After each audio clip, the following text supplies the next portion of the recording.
This is the Conrad Alert. Civil defense information will be broadcast at 6:40. West of the Rockies, you're on the air. Hello. Y2K, how can we prepare? Stop a few of their machines and radios. Throw them into darkness for a few hours. We are fighting for our lives. My family must survive. Oh, for 5 years. 1,000 gallons of gas, air filtration, water filtration.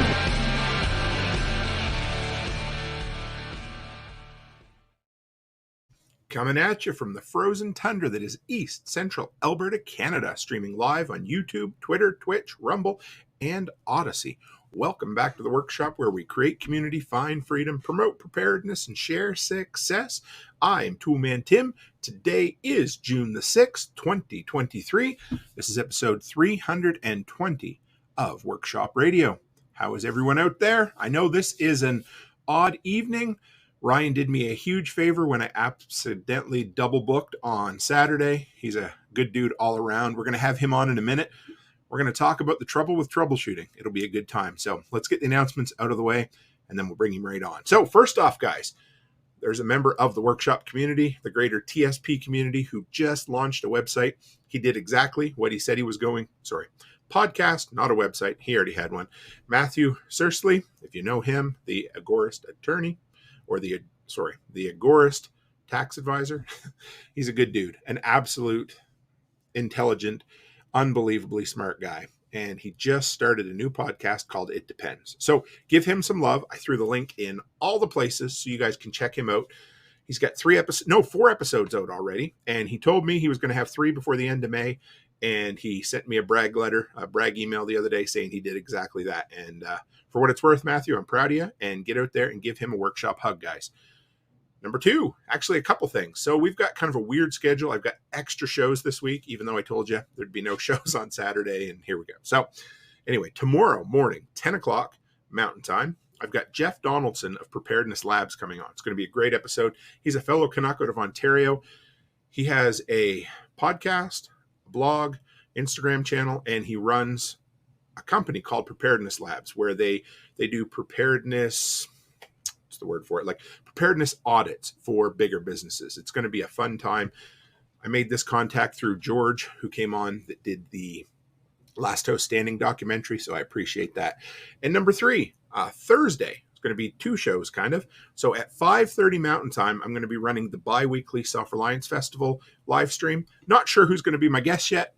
I'm sure there'll be lots of people coming on, but we're running that. And then at 7 o'clock, I have my brother from another mother, Mr. Sean Mills. He's a resident solar expert and also a top breeder of attack rabbits. So if you want to hear everything he knows about battery technology, solar, and everything else, it's about time he came on the show. So we have him Thursday night.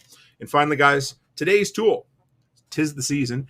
If you spring a leak in your hot tub, inflatable hot tub or swimming pool, and you don't want to drain it to patch it, I've been using Gorilla Patch and Seal underwater tape for a long time. This stuff is awesome. Just don't stick it to your face because you'll get a bikini wax if you do.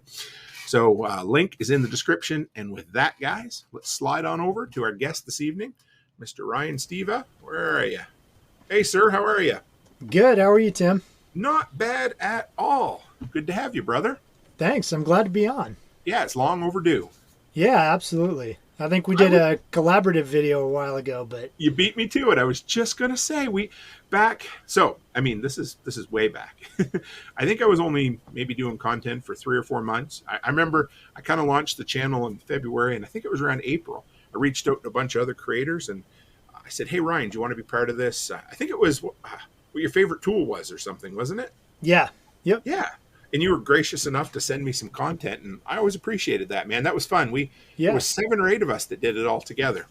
I think I cheated and threw 2 tools in there, but yes, you did. But you got it in under your time limit. I'd rather have more content, but on time than anything else. So. Yeah.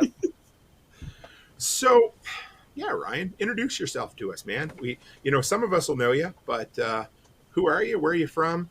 We got a tradition around here. What was your very first job for pay, or even not for pay? But I always love to hear it. So, sure. Well, I think my first official job was working at Camp Randall Stadium. Okay. That's for the Badgers in Madison, Wisconsin. So I did that. That was my first official paid thing that I did. And I got like a cut of the Coke that I sold, basically. Like drinking Coke, right? Yeah. Yeah, okay. Just making sure we were on the same page there, brother. Yeah, I was 13, so I wasn't aware of the other Good kind man. of Coke yet. But yeah, I worked anytime I could before that as well, get some spending money. And so I had a lot of unofficial jobs before that, including mowing the lawn for my grandparents and such. Nice. So, yeah. What was your other question? Madison? Oh, tell us a little bit about you. So you grew up in Madison, did you? Yeah, I grew up near Madison, Wisconsin, in a little town called DeForest. Okay. Really enjoyed it in the area. If you got up just a little bit further north, it's really beautiful, and there's tons of outdoor stuff to do. So I grew up doing outdoor things and building things and breaking things and dumpster diving for things that I thought I could fix, stuff like that. So, yeah. Do you ever remember anything good that you dumpster dove that was an extra treasure to you? I think most of my bikes were like a Mod Podge of bikes that I pulled out of the trash and put together. Nice. So that treated me pretty well, except I remember a time when I built a bike and the crankshaft was way too long. And so I went around a corner and it caught on the ground and I went flying. Oh, no. Yeah, there's a few other mishaps, but that was the biggest one as far as building my own bikes. But yeah, we pulled all kinds of stuff out. I had a bunk bed for a long time. The first video game system I ever got was an NES. Yeah. Because when you like latch it, when you push it down, it's supposed to click and it didn't. So I don't know. I made some rudimentary thing to make it latch, and I got my first video game system that way. I remember I had one. I stuck some cardboard or a stick or whatever it took to keep it down, Yeah, cool. Exactly. Yeah, I think I had like a shim or something like that I was shoving in there. That's cool. An NES today, if you found one in the dumpster, it'd be worth a pretty penny. Yeah, I think so. So were you, did you go to public school, homeschool?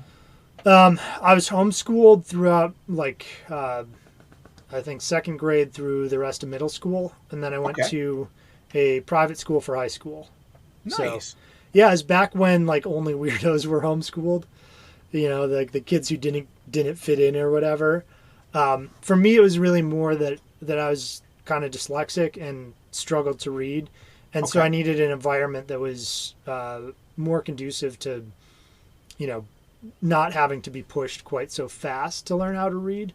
And that was really important. And it gave me a certain amount of freedom that I'm really grateful for.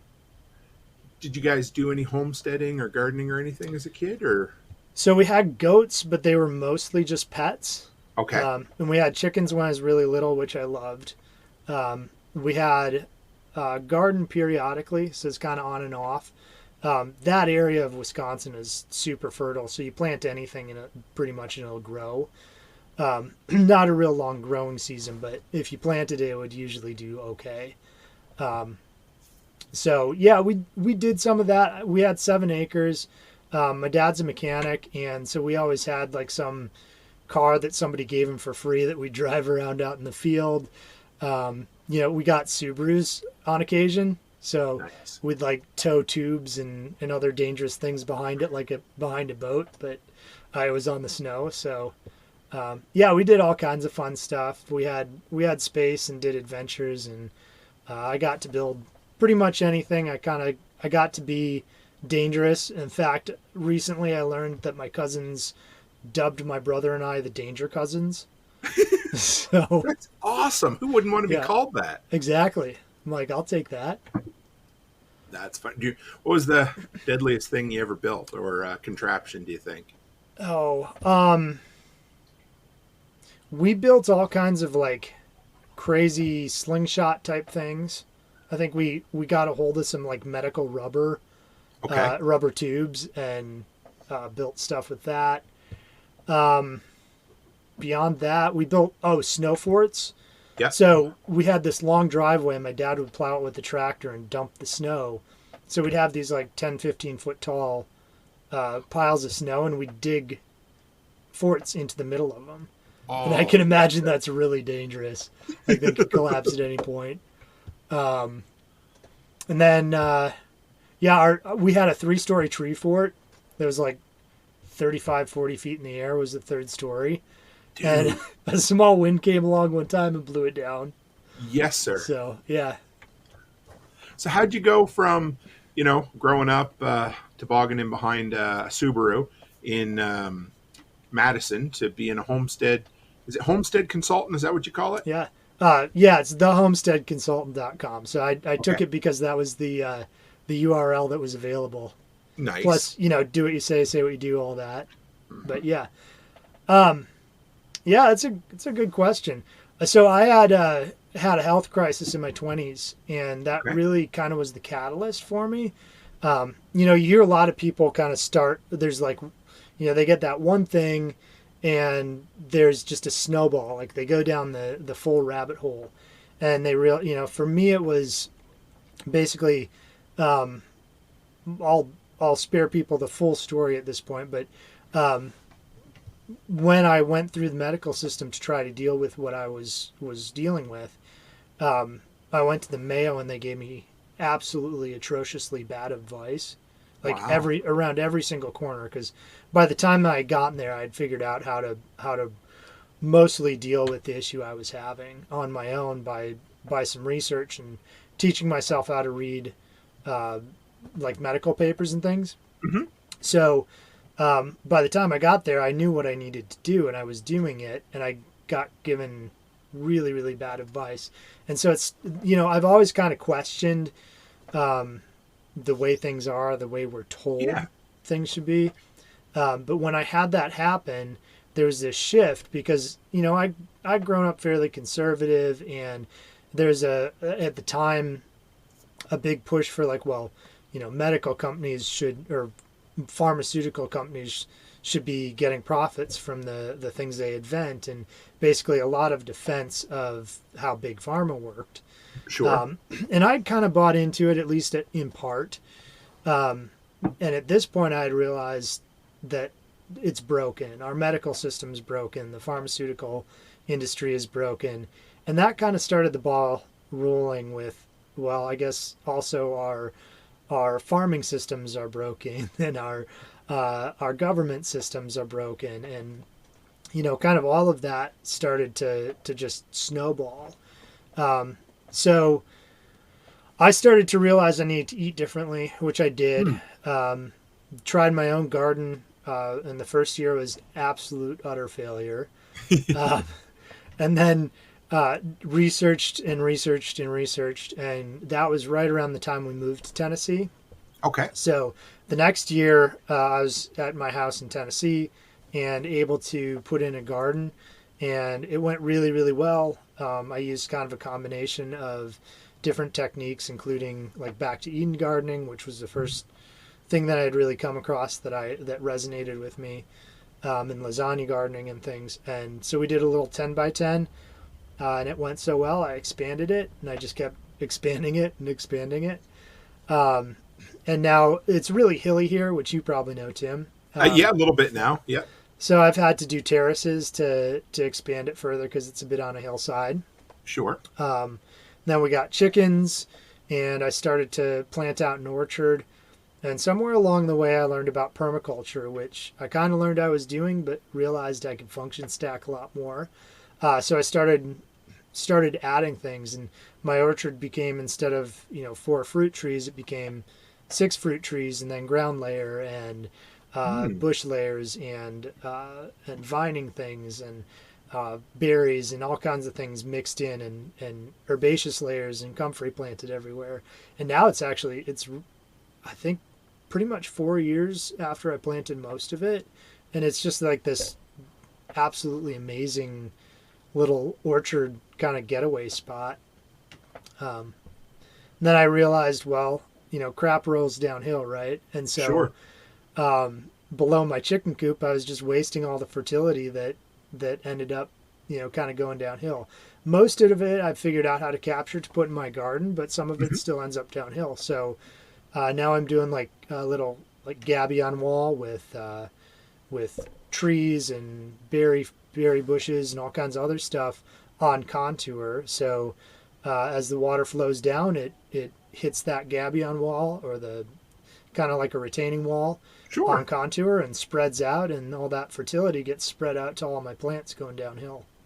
That's cool. So that's like, that's like a supercharged swale almost, or kind of a step down from it. Like kind of contains it a little bit, but it also brings the nutrients from the chickens. Yeah, in some ways it's a step down from a swale because it really allows the water through more quickly than a swale would. Okay. But what happens is, because I have chickens and because in their run I put a ton of wood chips and things, those wood chips just kind of stack up, and they'll kick them out and kind of through the fence downhill. Okay. And so the wood chips then get stuck in the partially broken down wood chips get stuck in this retaining wall, and they help slow the water more. And so the rocks, basically, I stack the rocks up above the soil level so that all the stuff running down basically gets caught and builds up and creates its own kind of swale. That's cool. So you got all that natural material, organic material that's collecting there, and the more you add water to it, sun gets on, it's going to break down a little bit, and you took a lot of the work out of it, didn't you? Exactly.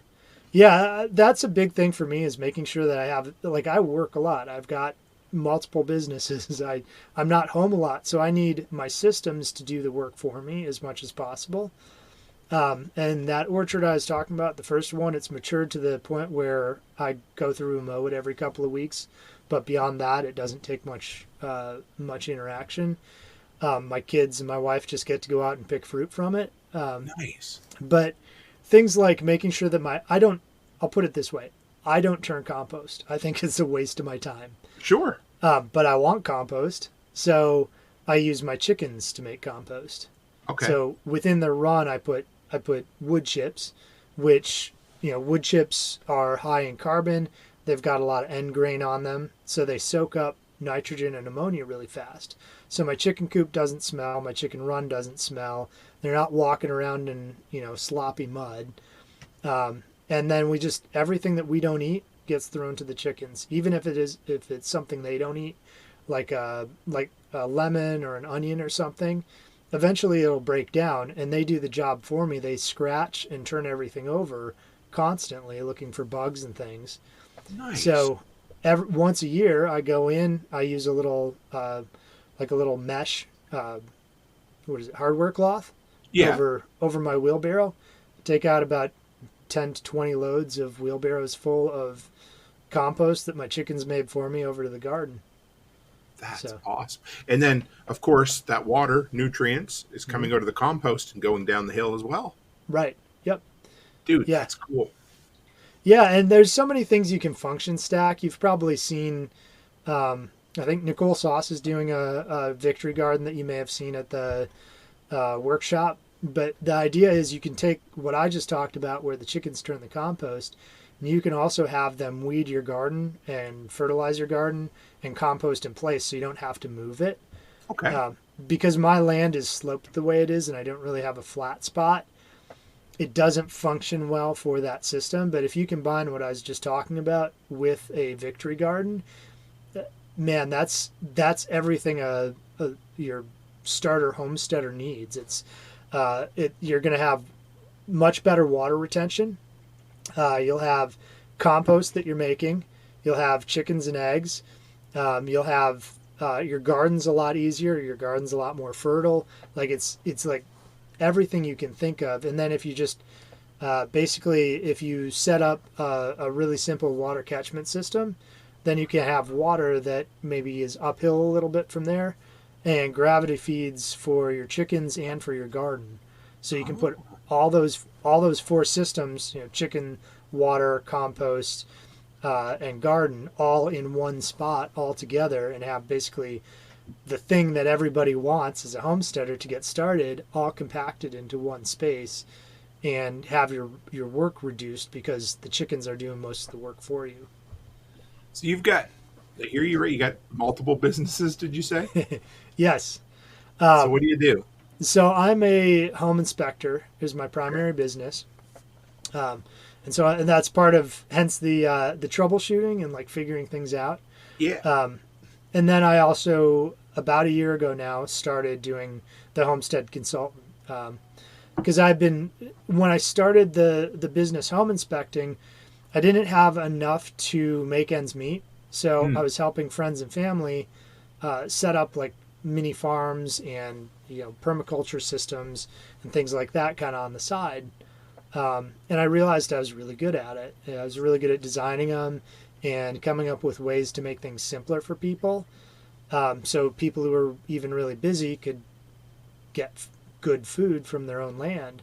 Sure. So I was like, well, why don't I monetize this? Because I can help more people if I'm getting paid consistently for it and I have a pay structure. So now I design systems for people. I come and help them talk through what would work best on their land, what their land would do best. It's been really fun to be able to be an entrepreneur and start businesses. I never expected to do that. So how is the Homestead consulting going?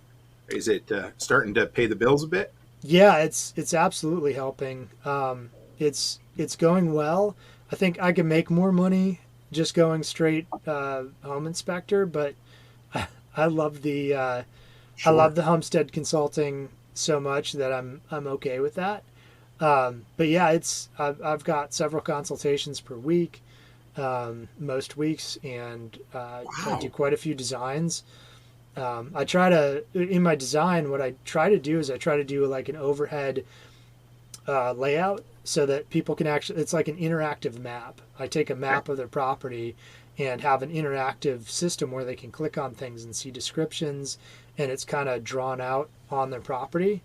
And then I also do a write-up that has, step 1, step 2, step 3 to help people avoid a lot of the pitfalls that people tend to make when they're starting homesteading, like getting animals before you have fencing or that kind of stuff. Yeah.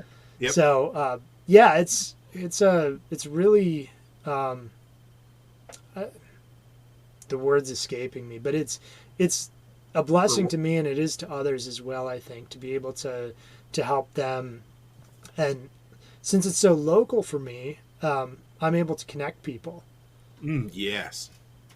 So if I have a client who's, let's say, raising sheep, and another client who's really good at growing peppers, and they want to trade peppers for meat or whatever the thing is, or even just get to know each other so they have a common connection locally to be there if something doesn't go well. It's really cool to be able to build that kind of community locally. Speaking of connections, I want to throw this out here before we.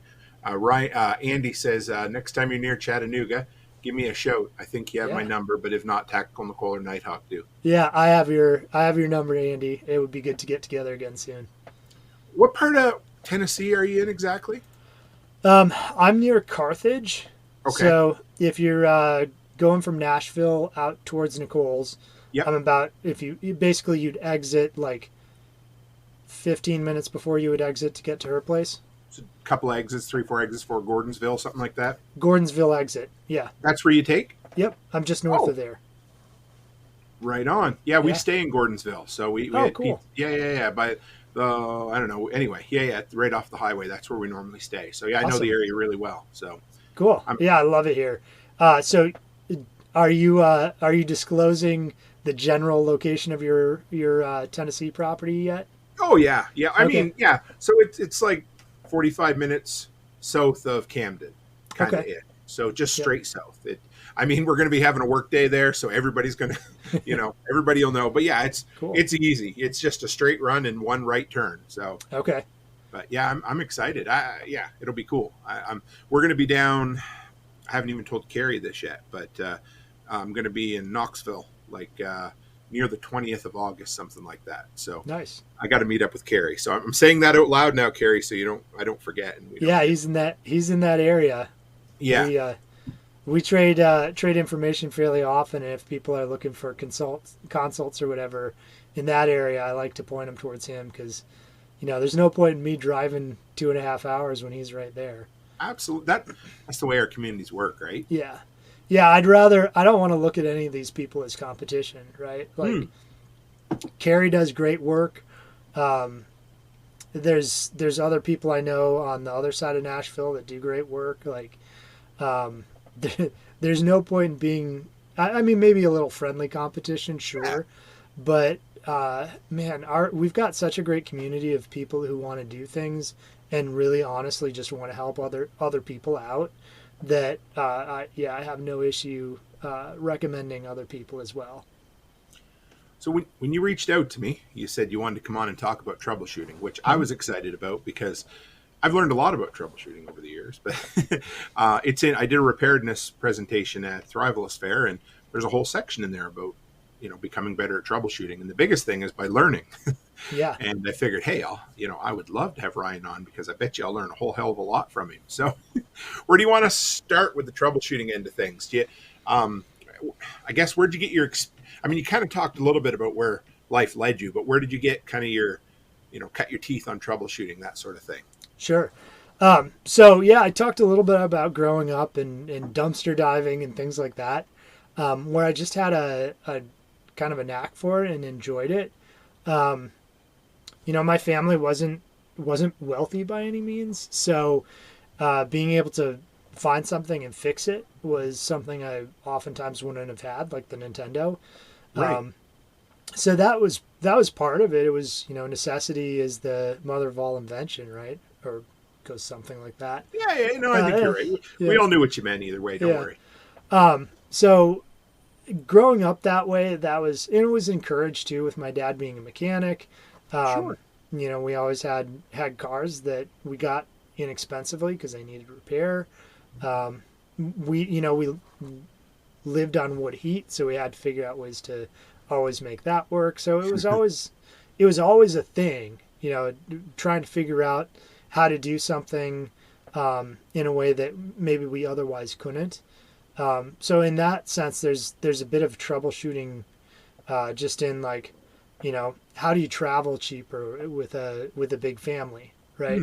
You've got to troubleshoot for that. It's, well, maybe we'll figure out how to camp. State parks back then, very few people used them. So it was like $5 a night or something to go to a campsite and have, bathrooms and a shower close. So in one sense that was troubleshooting. And then, when I got out of college, it was like middle of the recession. And so I took a job as a cable technician, for basically it's kind of like Comcast, Coach-A-Go, company like that, but smaller. Yep. And I realized that I really enjoyed troubleshooting, like figuring out what the problem was, especially if other technicians had been out there and, couldn't resolve it. I got a kick out of being able to figure out what it was that was going wrong. And so I started kind of putting a formula to it in my head. Like, okay, how do I explain to other technicians how I'm doing this so they can do the same thing? So I've always kind of looked at things that way, but then I've also really had a heart for teaching other people to do the same, because, rising tide floats all boats. Yeah, man. Or lifts all boats. Yeah, both. Something like that. And I just, there's something about helping people. And I worked in that company. I worked with a lot of people who really were set on making other people look dumb or look like they didn't know what they were doing. And bringing a different culture to that work environment was actually pretty cool to get to do. So you talked about that formula. I don't hope I'm not jumping too far ahead in what you wanted to talk about, but can you share a bit of that formula? Because I'd like to hear that. Sure. So I try to break it down into a few different categories, where I start and then where I end up. Basically, I try to start with information gathering. I look at the system and I think about what's going on, like what the problem is, what the person's describing, and then think about what are the things that make this happen. So you can try to isolate it, but the first thing I do before I try to do any of that is I just start asking questions. Okay. Like ask when, where, how long, under what circumstances is this issue happening. So you might think about, I don't know, how cold is it outside?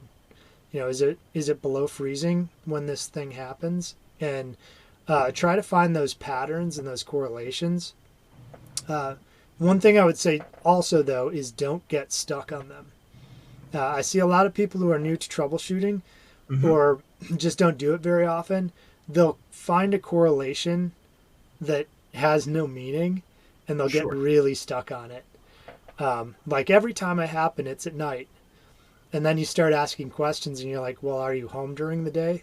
No, I'm not home during the day. Okay. Well, how do you know if it's happening during the day or not? That's great. Sure. Yeah. Yep. So that's what I mean by don't get stuck on or attached to the pattern that you're seeing. But do look for the patterns. One thing I say to people getting started, and this is the same with like permaculture design, is look at somebody else's problem. Like if you're driving down the road and you're like, that person's fence is terrible. Why is it terrible? And then start thinking about, okay, what would I do to fix it? And the reason I say look at somebody else's problem is you're not attached to it. Mm-hmm. You don't have to think about, at least in that moment, how much is it going to cost to fix it the right way? What's actually wrong with it? You're not offended because, it feels like an insult because you put your fence in wrong because it's somebody else's fence. So you get a chance to look at something and think about what you would do, how you would address it without having to, with taking all the emotional stuff out of it. So that's kind of a good one. I really suck at getting stuck on things.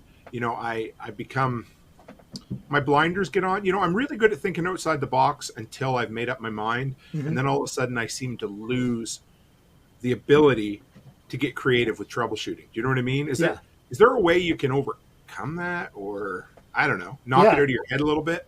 That's interesting. I've never really thought about it that way, but there is definitely a psychological, I think it's kind of like normalcy bias. Sure, yeah. Like we perceive something some way and we couldn't possibly take in all the information around us if we didn't have some type of normalcy bias to filter all that through.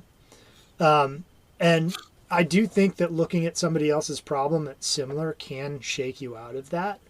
That's a great idea. Yeah. So yeah, even just looking up, going on Facebook, you don't respond to the comments, but look at people's questions. Like, how do I fix this?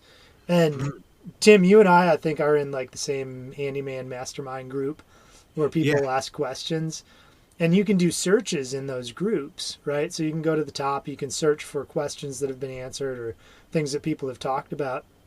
So if you're getting stuck on something, you might go and look at somebody else's problem.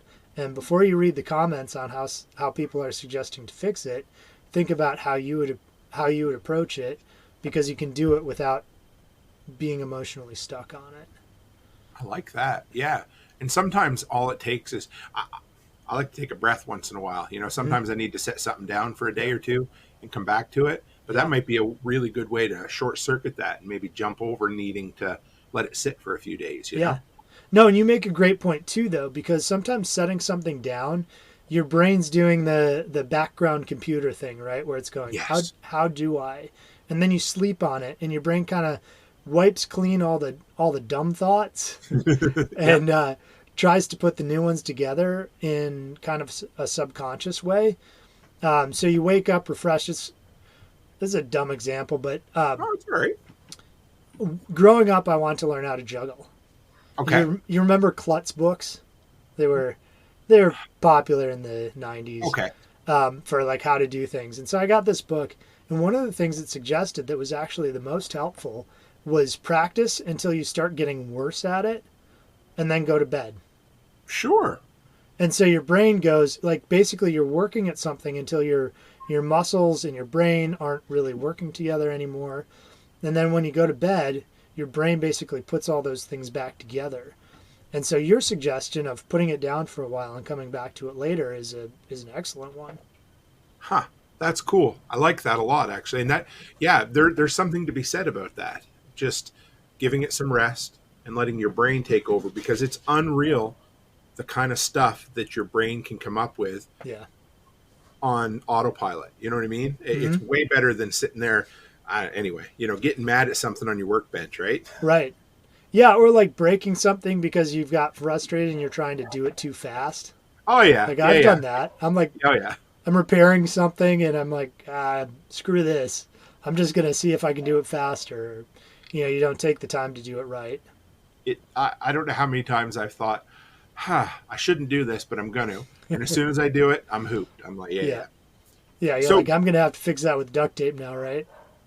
Information gathering. Where do you go from there? So after I've gathered the information, I like to try to narrow the possibilities or isolate the problem. One way of thinking about it is what's called divide and conquer. Okay. So if this works in general, but the easiest way to explain it is with a linear system. Okay. So let's use plumbing as an example. You've got a leak somewhere. You don't know where, but your water's running constantly. Well, if you put valves in the system, you probably want to start, generally speaking, in the middle. So you put a valve in the middle, you turn it off. Do you still have a leak? Well, no. Then the leak is past that valve. Yes. Sure. Then the leak is before that valve. So that's a really, really rudimentary way of thinking about it.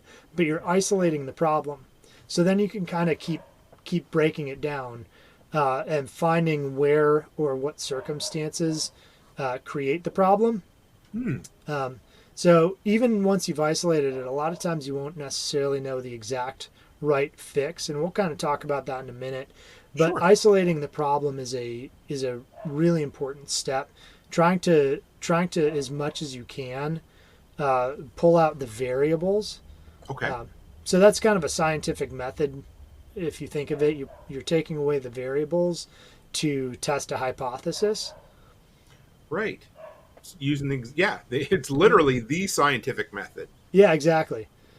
So you may either formulate some type of hypothesis when you're doing this, like, I think that the leak is coming from the bathroom on the far side of the house. Okay. Or, we can test that by putting a valve in. There's other ways to test it too, but that's just a rudimentary way of explaining it. So now I have that hypothesis. Now I put a valve in that isolates that whole bathroom. Okay, now I know let's say it's the leak stopped. I know it is the bathroom now, but I don't know if it's the toilet or the sink or the bathtub. So that's one way of thinking about it is using the scientific method to pose a hypothesis. And then your next hypothesis might be, well, I can see the bathtub, I can see the shower, I can see the sinks, and they don't appear to be leaking. So unless they're leaking behind the wall, it's probably the toilet.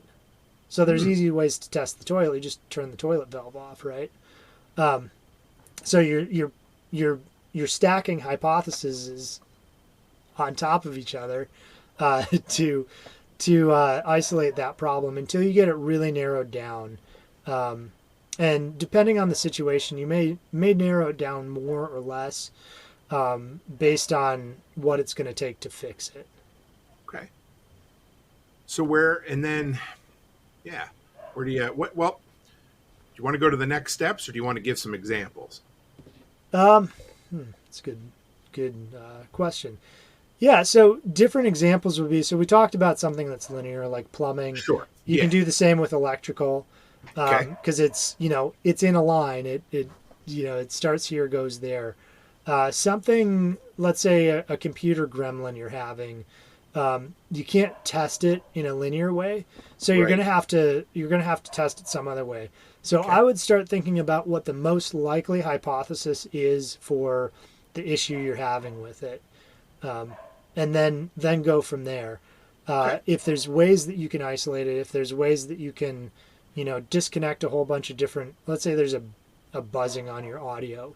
Maybe you can start disconnecting anything that's not related to that audio and see if it goes away. Kind of like an elimination diet, right? You're sick and you're trying to figure out why. You remove everything, and then you start plugging things back in, or eating things, in that case, until you notice the problem start happening again. Then you can be pretty assured that it's one of those things that you were working on. However, in some cases, it can be multiple things. So you might actually find that it's two things that are plugged into your computer at once give you a buzzing sound, and that one's harder. There's like a multiple of complexity when you start having two things that create an issue as opposed to just one simple thing. I got a couple of questions here from the audience. I think this one for sure would be a good example. Let's start with this one here from Haas. What's the hardest thing you've ever troubleshooted, or oddest, or most difficult, whatever you want to call it? One was this plumbing example I'm giving was actually one of the hardest. Okay. Because I have a client who has, it's probably a 1,500 foot long run of underground pipe from the top of their hill, which is almost a mountain, where there's a spring all the way down to their house. And it had been neglected for like 20 years. Oh. And there's all these buried and hidden valves and reducers. It was like a week-long job with an excavator and putting in new valves and new boxes to access those valves, and using a compressor to blow air back, and putting in clean outs and all kinds of stuff. That one was really hard, just because the people who had put it together hadn't engineered it for somebody to be able to troubleshoot it. Right. And that's maybe, I guess, a point. I don't even have it on my notes. I was going to say, I don't think so, but that is a good point. Yeah. That's great. So when I was in the cable business, I eventually made it to doing like system maintenance and fiber splicing. And if you've ever seen the inside of a fiber optic container, it's like hair-sized spaghetti. Yes. Is essentially the best way to describe it. That's somewhat distinguishable colors, but it's pretty tough. And so what I would always say to the technicians, because I would project manage for these things, is put that case back together like you were going to be the next person in it. Like splice your fibers like you were going to have to go in there tomorrow and move something. Because what if they weren't thinking that way? If they're thinking, oh, it's the next person's problem, or I'm trying to get this done as quickly as possible, they'd slap the thing back together, and then we'd literally have to like take down internet and TV for a town to like to redo something later because it was a giant mess. And so thinking about how you engineering something or putting something together in a way that you can access it later if you need to repair something. And if you had to repair something, there's a good likelihood that that's a failure point, and you're going to have to get back there to repair it again. Good reason why you're never supposed to bury a junction box in electrical. Mm-hmm. Exactly. Many years ago, we had an old house, and all of a sudden, half the lights on a circuit stopped working. Mm-hmm. And this was new to me. And so I started digging, and I used the elimination method like you. I worked my way back. I'm like, okay, well, what is working? What isn't working past it? And it turned out it was a plug that maybe hadn't been connected properly and maybe got overloaded, and it blew the wire off. So it opened the circuit for the rest of the circuit. Mm-hmm. But everything worked before that. And it took me, I bet you, a week to figure that out. But I was green, so. Yeah, that's cool. Yeah, I know I've had other really hard ones, but at the moment I'm struggling to think of them. That's okay. Haas said his biggest fear is electrical stuff, always afraid of getting electrocuted. Yeah, I mean, because when you're troubleshooting it, you to some extent you have to have it on, right? So yep. That's a valid thing to be concerned about. And what I say, as a home inspector, I talk to a lot of clients, a lot of people who are buying homes. And I'll tell them, like, please have an electrician do this unless you are very, very competent and aware of what you're doing, but you're taking on a risk because, yeah, you can get killed from electrical, especially if you're touching with both your hands.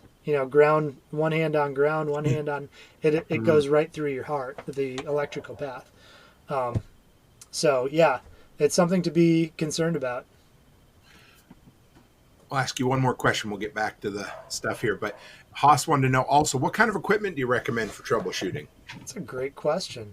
Yeah. Of course, it depends on what you're troubleshooting, right? Sure.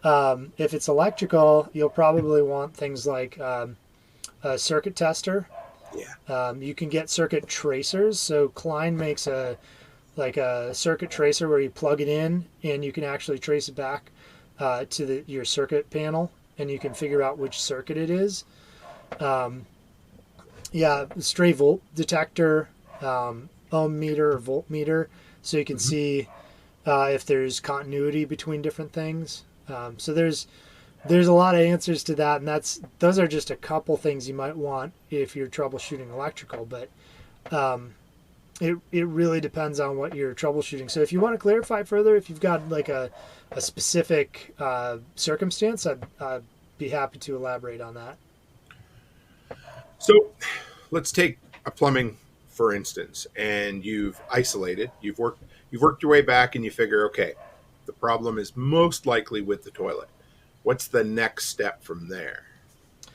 Well, there's a few ways to test the toilet. You might shut off the valve to the toilet. There's like a blue dye you can put in the tank. Okay. And so if it's leaking, it'll run into the bowl, and you'll see the bowl turn blue when you don't flush it. So that can give you some indications. And then once you figure out that, let's say you figure out it's leaking, then the next thing you need to do is determine what the fix is going to be, or what fix you're going to try first. Now with the toilet, generally you can kind of look at it and see, it's the float valve that's bad, or it's some part within it that's corroded away and broken or something like that. So in some ways, a toilet's fairly easy once you've determined that that's what's leaking, because you can visually see most of the components inside. Sure. But you might just, instead of fixing the exact broken component, you might want to weigh the cost, right? You might want to think about, if I fix this one component, how much time does that take me?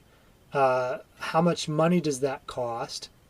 And in the case of a toilet, you're probably better off replacing the entire float valve component, because they're like $20 and they take 5 minutes to replace, 5-10 minutes to replace. So if you're weighing the cost of what the solution to try is, well, in this case, might as well just replace the whole valve. That's a good point. Yeah. Whereas, let's say it's a vehicle and you're like, it's an engine problem. Well, you might start with something like, a spark plug that's easily reachable because you think there's a misfire in a given cylinder. It makes sense because a spark plug's easy, it's inexpensive, right? So even if it might be a 20% chance that that's what the problem is, it's a really easy thing to swap out and test. So you might as well start there. So there's a way of weighing it, and the 4 factors that I consider when I'm weighing out where to start with is, what's the first one by far is, what's the probability of the thing? So how likely is it that this actual thing that I'm looking at is the problem? Sure. Because when you get to the end of your troubleshooting, you might have a 80% chance that that's a problem, or maybe it's more, maybe it's less. But figuring out that probability is really important. Then thinking about how much time it's going to take you to fix the thing that you think is the problem, that high probability thing. Then cost for parts, and then risk to damage to the thing or to yourself or to your home. So you kind of weigh all of those things together to determine where you want to start as far as the repair is concerned. I've cost myself a bit of money over the years thinking I'm going to solve something and then burning something or blowing something out instead. So let the magic smoke out. Yeah. Yeah, I've done that a few times. With probability, do you? So there's a difference between the easiest thing to do and the most likely thing to do. Hey, Right. Yeah, you've got it.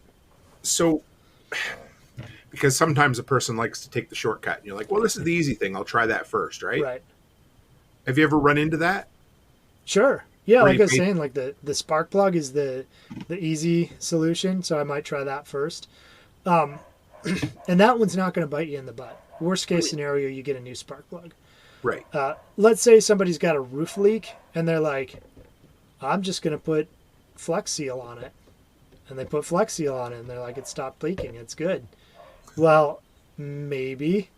Right. But think about how long is that going to last? Did that Flex Seal just cause a problem so that when you want to do the proper fix, now it's in the way? Did the Flex Seal push the water a different direction so now it's running down inside a wall where currently you don't see it, but in 6 months when the termites eat up where all that moisture was and that wall collapses? That's extreme, but you know what I mean, right? It's that quick fix or that thing that we think is the easy route. Sometimes it's the right thing. Sometimes there's really no risk in taking that easy route. And other times it's a really bad decision. So, how about risk? Because, like I said, beyond money, sometimes you can damage some things. You ever had anything maybe go sideways, or maybe have you ever decided not to do a fix because the risk was too high for the reward? Sure. Yeah. Yeah. I've got an easy example. I've got a phone that I use just for taking videos for my businesses. Okay. And for putting out content. I had to take it out of the case a few weeks ago, and I dropped it. Oh, of course. And so it cracked the screen, and it's kind of working, it's kind of not. But the reality is, if I bought a new screen for it and tried to put it on, it's one of those phones where the screen's really difficult to replace. Yeah. And there's a high likelihood I'd just kill the phone. So my real options at this point are keep using the phone as is and hope it works, but have everything backed up, or buy a new phone. Right. So yeah, there's too high of a risk in replacing that screen that it just doesn't make sense. Another example might be doing roof repairs on a roof that you don't have proper ladders for and is too high of a pitch. Good point. I've known plenty of people who have fallen off of roofs and been injured for the rest of their lives because they were trying to do a fix for a couple $100 less than the roofer would do for them, trying to save a few bucks, and they did bodily harm. So there's a lot of ways to weigh risk. That actually brings up an interesting point though. When getting back to the dumpster diving, Yeah. there wasn't much risk in me fixing that Nintendo because if I broke it, I just put it back in the trash, right? Right.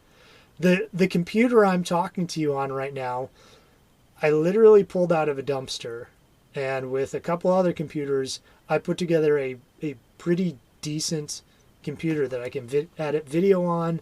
It's literally cost me $0. The webcam I'm using right now is something that somebody thought didn't work. As long as you're willing to deal with a few hiccups. But my point being, you can try risky things on something that didn't cost you anything. Sure. So I've let the magic smoke out of many laptops, Yep. or many things that I was trying to, like USB things. I was trying to use, here's an example. Those free lights you get from Harbor Freight. Have you ever seen those? Yep. Yeah. They're little blue lights, and they work on like 3.7 volts, I think. Yep. And I'm like, I wonder if this would work off of a USB battery pack and just be a bit brighter, right, at 5 volts. And it did. It worked for about an hour, and then it died permanently. But it was a free little light, and it was an extra USB cable that was already damaged. So I lost nothing except for 10 minutes of putting it together and trying it.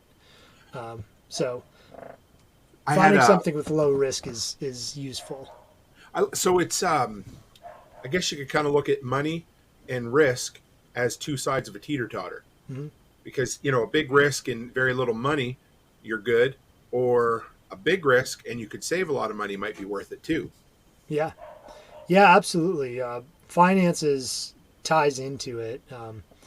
And like I said, there's when you're weighing those costs is the way I put it. It's kind of like one of those four-way teeter-totters, you know, where you're trying to figure out all these different things at once and trying to balance them to make a decision as to which way to go next. So somebody that comes to you, well, okay. Anyway, it's not story time for Tim tonight, but I remember that's okay. I want to hear your stories too. I worked at a computer shop. I've told this story a bunch, but you know, I never knew how to troubleshoot, and they said just keep trying things. You know, that's all it is. Just keep trying shit until you figure something out, right? And then you get a little bit better and a little bit better as time goes on. But you know, there's going to be lots of different people listening to this. So the people that just have never really done troubleshooting before, how do you start? How do you get over the fear of it? What's a good kind of entry level troubleshooting for people that feel like they can't do it, even though we know they can? Good question. Gardening is a good one because you're it's a natural system. Okay.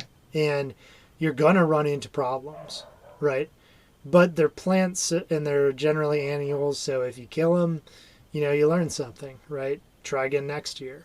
So gardening's kind of in some ways, it's a jump off point for that. And there's so many resources out there, then you can go, okay, what did I do wrong? And your brain, the incredible thing about our brains is they make connections. And to me, that's what computers can't do, even the new AI and things, is they don't make these disparate connections where I see something going on and I'm able to, as I learn about it, I'm actually able to pull in other information from totally disconnected fields or practices and see how that relates in an analogous way. So, you know, I think really anything you do that you could fail at, you're going to learn from those failures.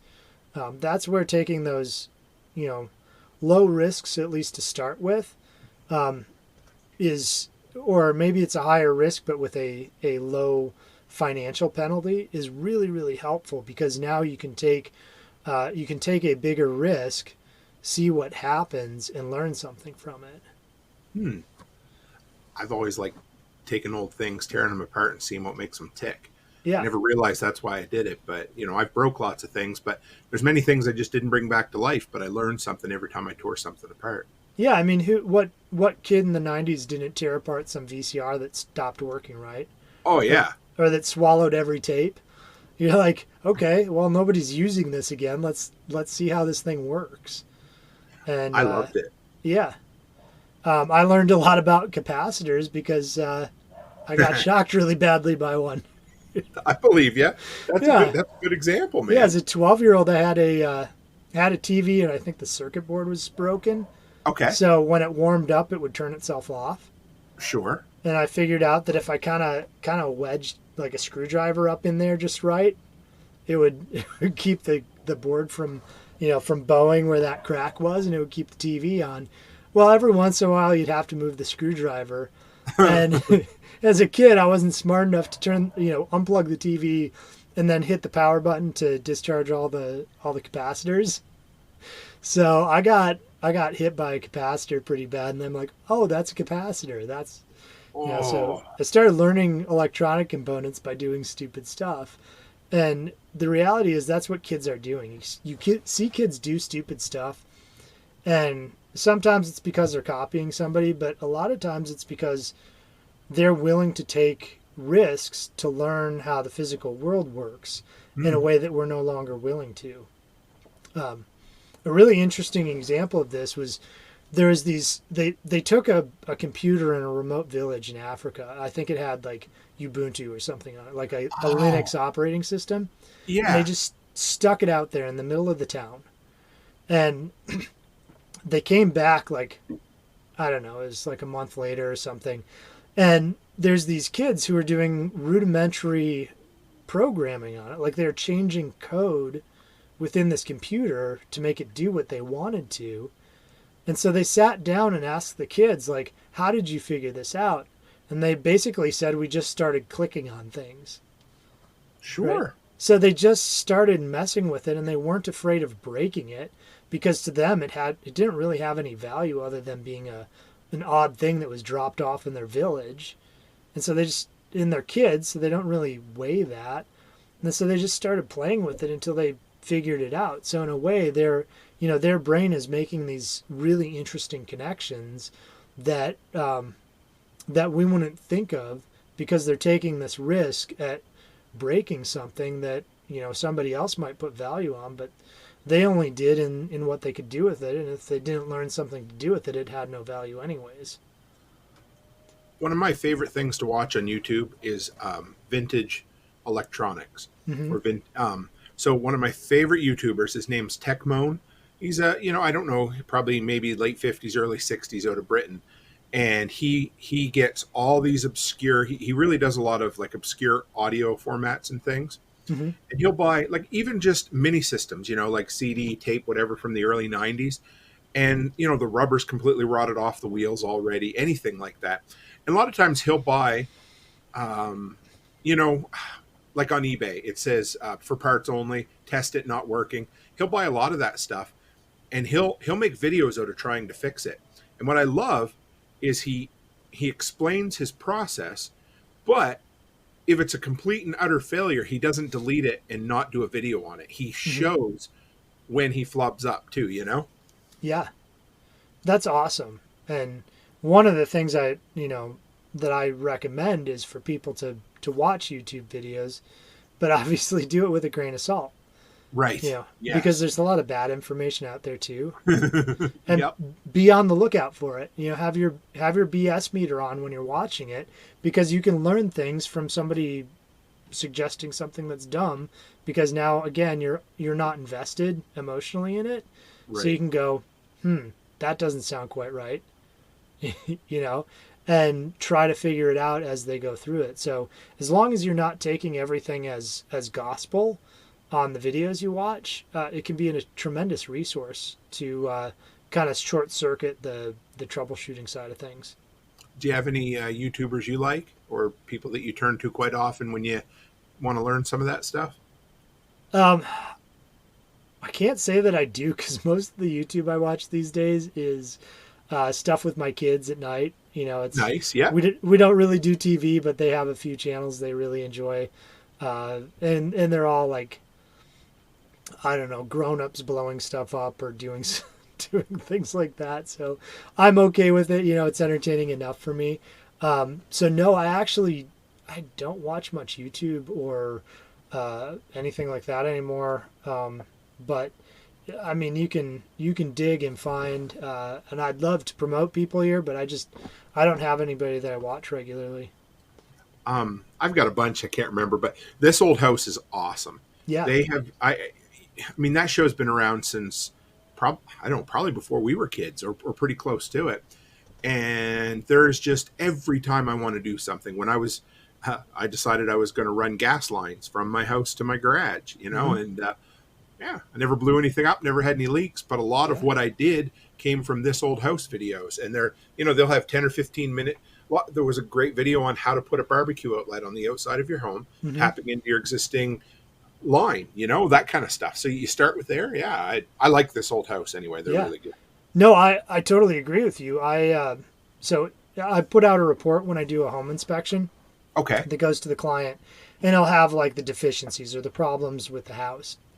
One of the most common problems with the house is not having downspout extensions.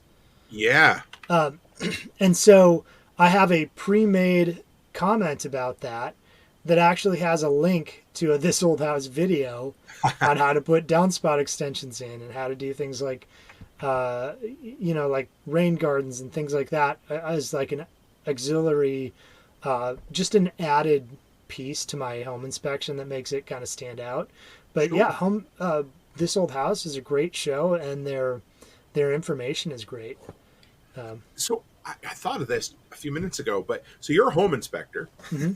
What have have you ever seen some really poor attempts at troubleshooting or fixing problems? Oh my gosh. Yeah. I'm trying to think of some recent ones. I had a person add their own electrical. Like another panel or like? Yes. Oh boy. Okay. So, how'd that go?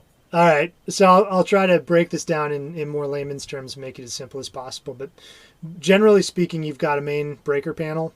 Yep. And then beyond that, you may have what's called a sub panel, which is basically another breaker panel that piggybacks on the first one. Mm-hmm. So wires are gauged for the amount of amperage that they can carry. Yes. And the first sub panel, so main panel and then sub panel, that first sub panel had a wire that was gauged for 90 amps or rated for 90 amps. Okay. Well, somebody decided to turn a detached garage into an apartment with full-fledged everything. So like electric water heater, HVAC, and they ran it off this first sub panel. They ran a second sub panel off of it. And so now you're running basically probably 120 plus amps off of just generally speaking, but up to 200 amps off of a 90 amp sub panel. Right, and, because you got a bottleneck there. Yeah, exactly. You've got a bottleneck, so you've got a wire that's gauged way too small, and apparently the breaker wasn't turning off. And it did once. I talked to the client, or the homeowner. And when I told him because it was a fire risk, so I told the homeowner about it. And he's like, "Oh yeah, there's this one time it tripped, and I went out and turned it back on, but it's really hot." I'm like, that didn't.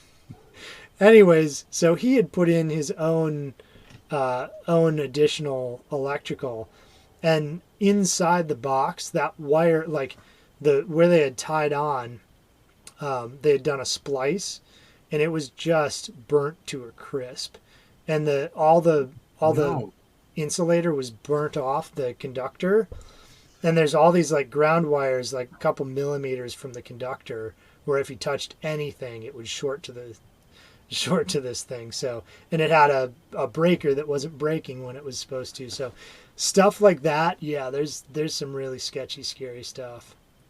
Not to go too far into the weeds, but what do you think caused because to me the scariest thing of all of that is that breaker that wasn't breaking. Mm-hmm. Yeah. Because I mean it all sucks, but if that breaker did its job, it would have prevented a fire. Any idea what was causing that breaker not to trip? Yeah, I have a suspicion. There's these little lockout tabs that you can buy for panels where when you're working on the electrical, you can flip that tab and put a lock on it to keep it from turning back on. Well, in some cases, those actually will sit and hold the breaker on. So you can close them in a way that holds the breaker on instead of holding the breaker off. Sure. And there was one installed on one of the other breakers, and I think it may have been previously installed on that 90 amp breaker. So yeah, you're right. It's a little in the weeds. That's okay. I do think that they had basically bypassed the breaker's ability to trip. I'll bet you, here's, dude says one time it tripped. Mm-hmm. I bet you it tripped a bunch of times. And he put that on there because he's like, well, this damn thing keeps tripping. I'll solve that. It's the old trick of putting a penny in the fuse slot, Right. Oh, yeah. That's exactly what they did. Oh, my goodness.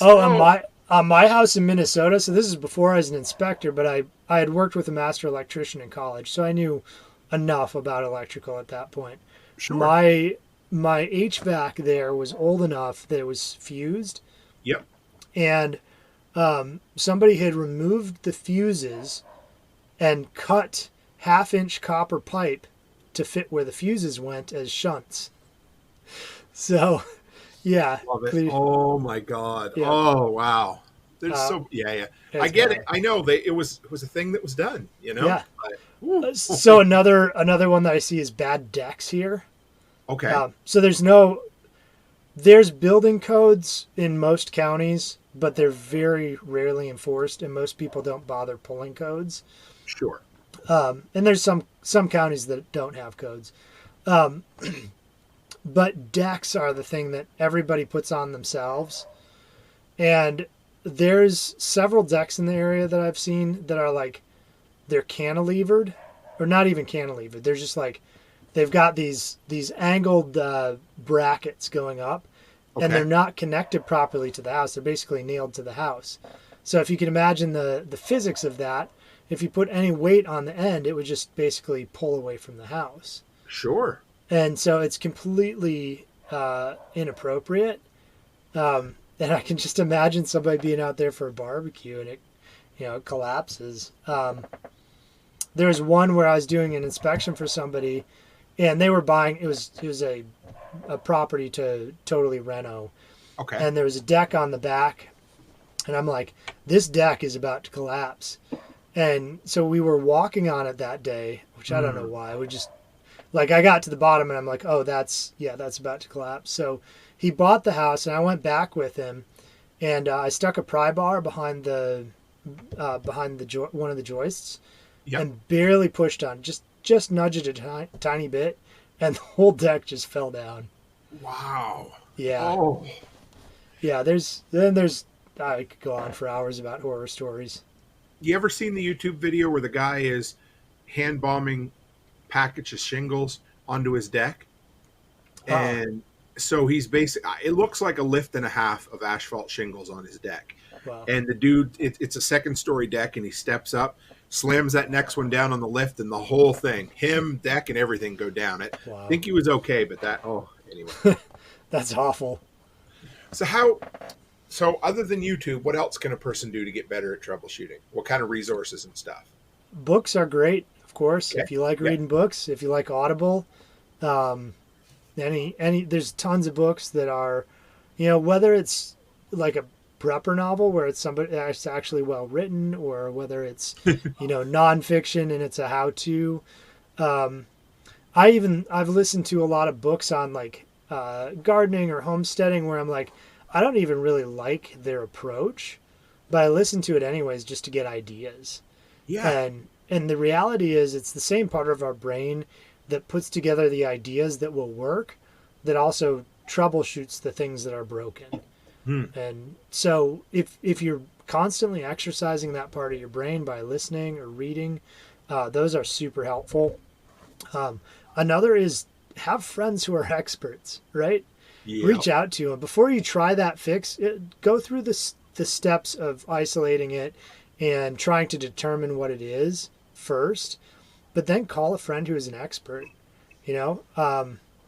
I put together a system for a client, and I wanted to know, will this work, basically? So I sent it off to Sean Mills because he's an expert, right? Sure. So it's great to have friends who are experts, and using them as a resource is a really good way to do things. Don't let Sean hear that because it'll go to his head. So, well, he's now making a Kickstarter based on. He's coming on Thursday night. Yeah. It's gonna. I'm excited to hear about it, man. That's. So I know he had a lot of other questions on the same topic, but that was the topic that I had sent to him. Was I was trying to design a system that was a direct DC solar pump to a tank at the top of the hill to have basically backfed water pressure. So nice. Yeah. So all right, let's finish up on this one. This is a good one with Haas. What do you? Yeah. We can go as far in the weeds with this as you want, but it's a comment / question. But I wonder if AI can troubleshoot, and I'm gonna expand it a little bit. And do you think at some point AI will be developed to a point where it can troubleshoot? Sure.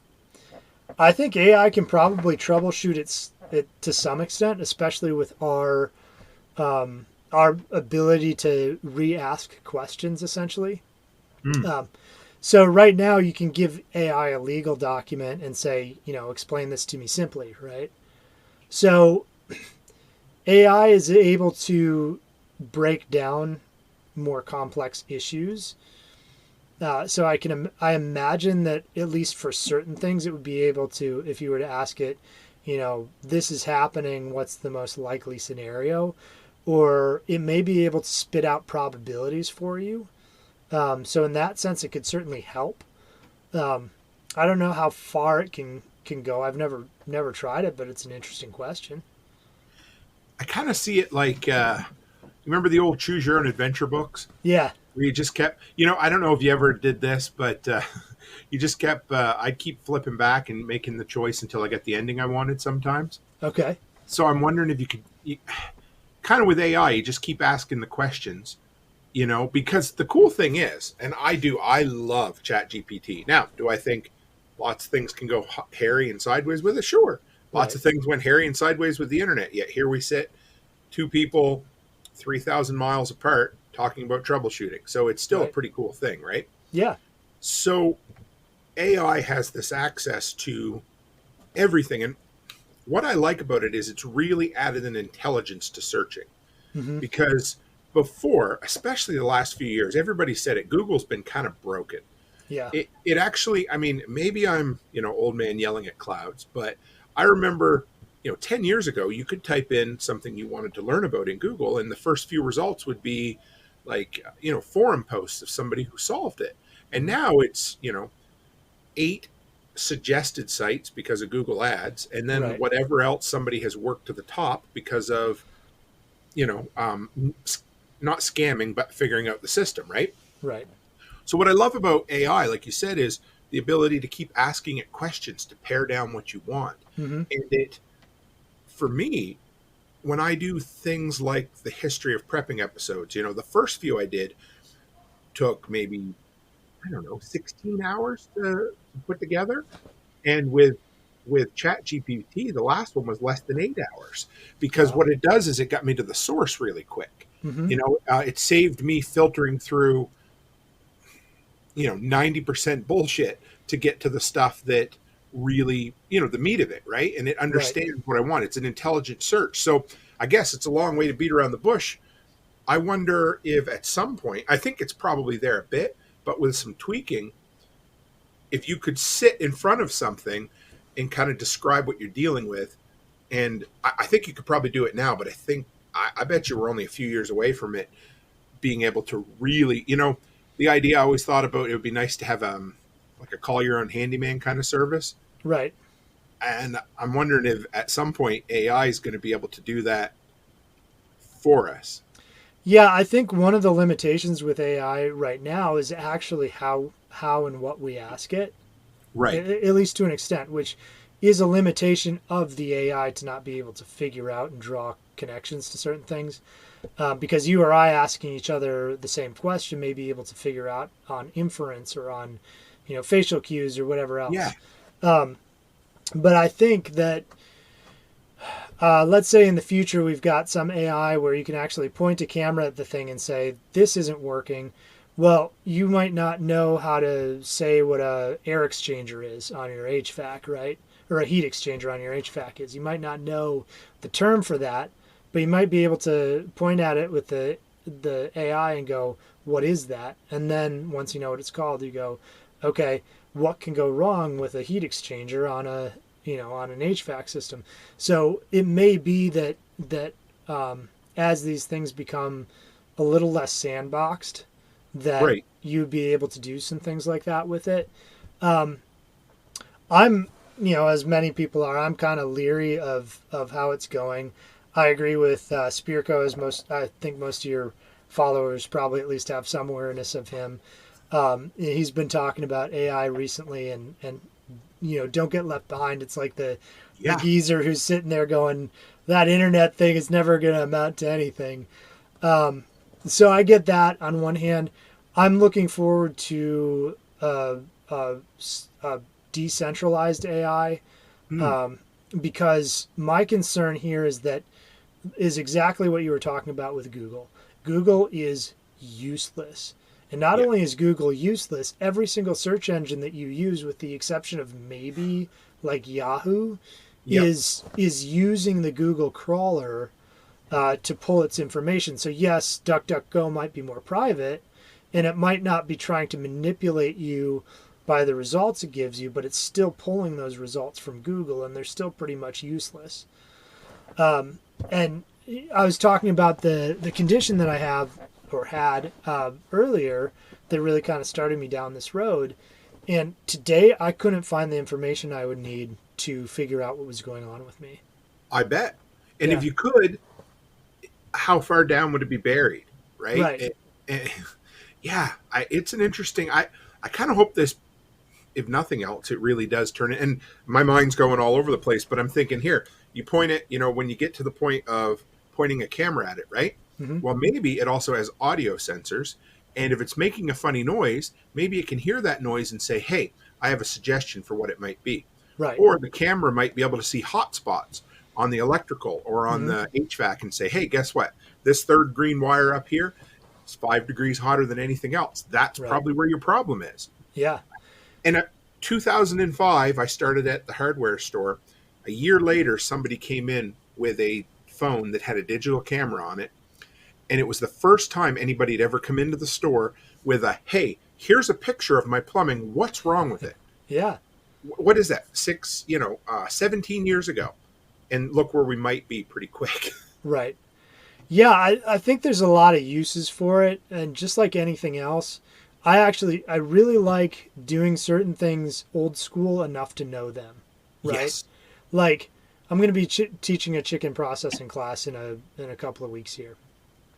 We're going to have the participants go through and actually pluck chickens at least one chicken by hand, because, if they actually need to do it, and this is a crap hits the fan situation, they're going to be prepared for that, and they're going to understand, okay, this is the amount of strength it should take to pull these feathers off, and they don't come off, so I need to rescald it or whatever. They're going to have that skill set if they don't have a plucker sitting around. And I think that when we rely on something like AI or rely on technology in certain ways, it leaves giant holes in our ability and our understanding for something.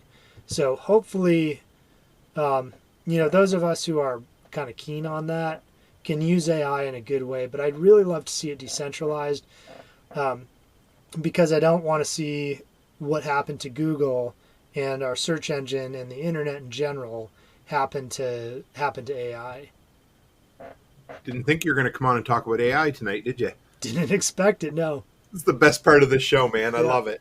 We covered everything there was to do about troubleshooting, and we still had a meaningful conversation about the downfall of human civilization due to artificial intelligence, right? Yeah. So, yeah, right. The potential downfall, because it is what it is, right? But right. So yeah, go ahead, Ryan. No, I was just going to say, Ryan. one of my concerns about AI, to get off on a little bit of a rabbit hole or That's tangent okay. or whatever, is I'm concerned that it's going to be more, not that AI itself will take things over, but that those who wish to control will say, AI said we should do this because it causes the least harm.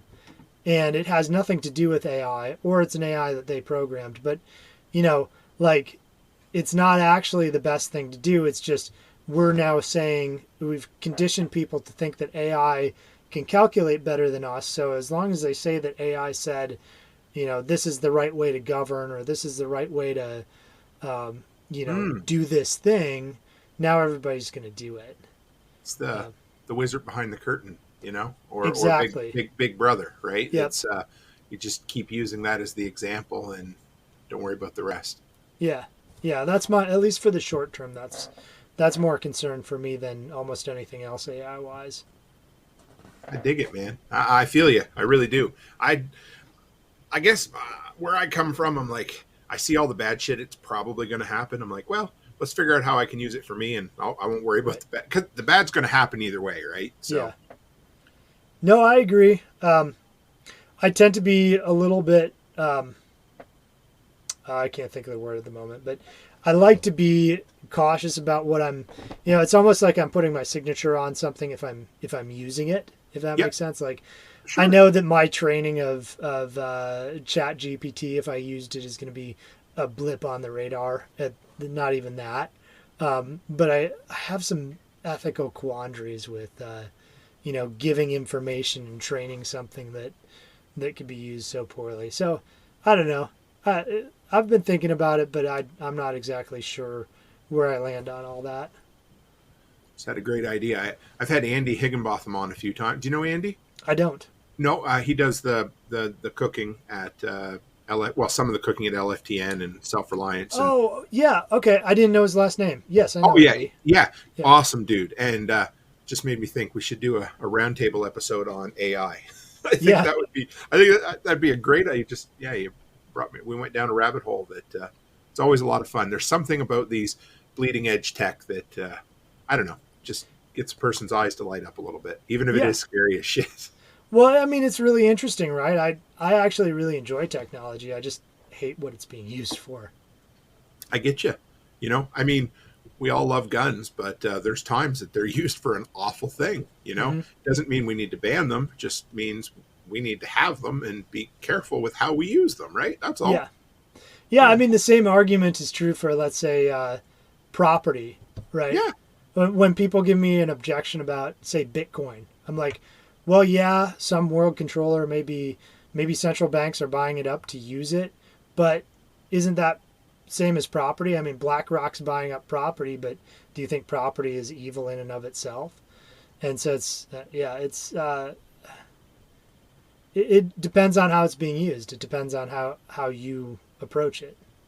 I mean, people can use a pencil to write the greatest novel in the world, or they can do the Joker in the Dark Knight and make the pencil disappear. Right? I mean, come on. It's an innate object, right? So, Well, brother, this has been a good episode. Thank you. You promote your stuff. Let us know. Sell your stuff. No, I mean, but let us know how can people either way, home inspection, homestead consultant. What can they follow up with you to give you money? Sure. Well, I'll take money. Me too. Thanks so much for having me on, Tim. This has been an awesome conversation. It's been a lot of fun. So if you're in Tennessee, I can do a home inspection for you. I'm mostly just about middle Tennessee.